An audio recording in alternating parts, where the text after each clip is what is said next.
Snow fell softly over the small town of Willow Creek, blanketing the quiet streets in white and muting the world into something gentler than usual. Inside a modest one-bedroom apartment above the old hardware store, Emily Carter sat alone at her small kitchen table, staring at a mug of tea that had long gone cold.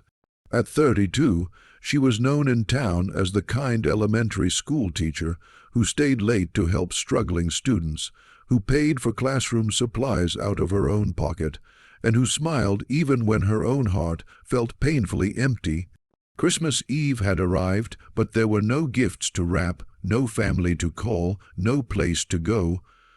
Her parents had died years earlier in a car accident. Her only brother lived overseas and hadn't spoken to her in months, and most of her colleagues had already left town to be with loved ones.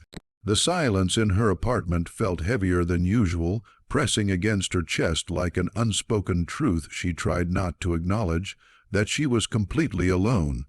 Emily rose from the table and walked to the window, watching families pass by below, bundled in scarves, laughter floating faintly up through the cold air.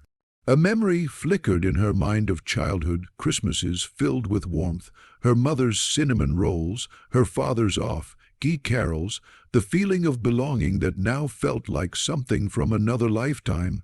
She hugged her sweater tighter around herself and whispered, "It's just one day," as if saying it aloud might make it easier. Tomorrow she would return to grading papers, to planning lessons, to pretending that solitude was a choice rather than a wound. But tonight the loneliness ached too deeply to ignore. Across town, beyond the last streetlight, the sprawling Blackwood Ranch glowed warmly against the snow-covered hills. Daniel Blackwood stood near the wide living room window, hands in his pockets, staring out at the long driveway that disappeared into the dark. At 45, Daniel was one of the wealthiest ranchers in the region, known for his success, his discipline, and his distance. Since his wife had died 5 years earlier after a sudden illness, the ranch had been immaculate but emotionally empty. His 2 teenage daughters, Lily and Grace, were spending Christmas with their maternal grandparents out of state, leaving the house quieter than he cared to admit. The decorations were up, the fire was lit, and the table was set, but there was no joy in it. Wealth could buy many things, Daniel had learned, but it could not fill a house with laughter or a heart with peace. Earlier that week, Daniel had attended the elementary school's small Christmas program, mostly out of obligation after donating new sports equipment. That was where he had noticed Emily Carter standing near the back of the gym, gently encouraging nervous children before they stepped onto the stage. He remembered how one little boy clung to her hand, whispering that he was scared, and how she knelt down, smiled, and said something that made him laugh instantly. Daniel didn't know why the moment stayed with him, but it did. Maybe it was because he saw in her the same quiet strength he tried to show his daughters, or maybe it was because her kindness felt genuine in a world that often wasn't. On Christmas Eve, as Daniel prepared to sit alone at his long dining table, he found himself thinking of that teacher again. On impulse, he made a call to the school's administrative office, hoping someone might still be reachable. A kind janitor answered and casually mentioned that Miss Carter usually spent holidays alone, since she had no family nearby. The words settled heavily in Daniel's chest. He ended the call, stared at the phone for a long moment, then made a decision that surprised even himself. Emily was just turning off the lights in her apartment, preparing for an early, lonely night, when there was a knock at the door. Startled, she opened it to find Daniel Blackwood standing in the hallway, his coat dusted with snow, holding a small box of pastries from the town bakery. Confusion crossed her face. "Mr. Blackwood," she asked. "Is everything all right?" "I hope so," Daniel replied gently. "I know this is unexpected, and I apologize for the intrusion, but I was wondering, would you consider joining me at the ranch for Christmas dinner? My house is far too quiet tonight, and no one should be alone on Christmas."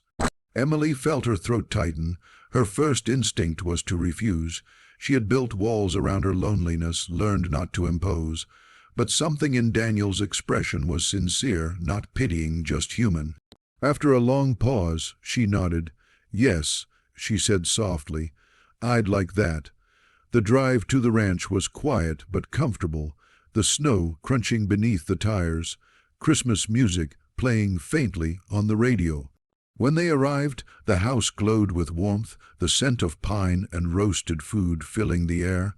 Emily hesitated at the doorway, overwhelmed by the beauty of the place, but Daniel waved her in with an easy smile. Inside, they talked over dinner about teaching, about ranch life, about loss and resilience. Emily laughed more that night than she had in years, surprised by how safe she felt. Daniel listened, truly listened, something she hadn't realized she missed so deeply. Later they sat by the fireplace, mugs of hot chocolate in hand, the fire casting soft shadows on the walls. "Thank you," Emily said quietly. "You have no idea what tonight means to me." Daniel looked at her, his voice steady but sincere. "I think I do," he replied. "This house has been empty for too long." When Christmas morning arrived, sunlight streamed through the windows, and for the first time in years, both of them woke with a sense of peace. Over breakfast, Daniel mentioned that his daughters would return in a few days, and Emily smiled at the thought of the ranch filled with life again. Neither of them said it aloud, but both felt it, the sense that something new had begun, not just a friendship, but the rebuilding of family in an unexpected way. In the weeks that followed, Emily became a familiar presence at the ranch, sometimes helping Lily and Grace with homework, sometimes sharing quiet conversations with Daniel on the porch as the sun set over the fields. What began as a single act of kindness grew into something deeper, a reminder that family is not always born, but sometimes found, especially when hearts are brave enough to open. And in Willow Creek, people would later say that the loneliest Christmas became the most meaningful one of all, not because of gifts or wealth, but because two broken lives chose not to be alone anymore.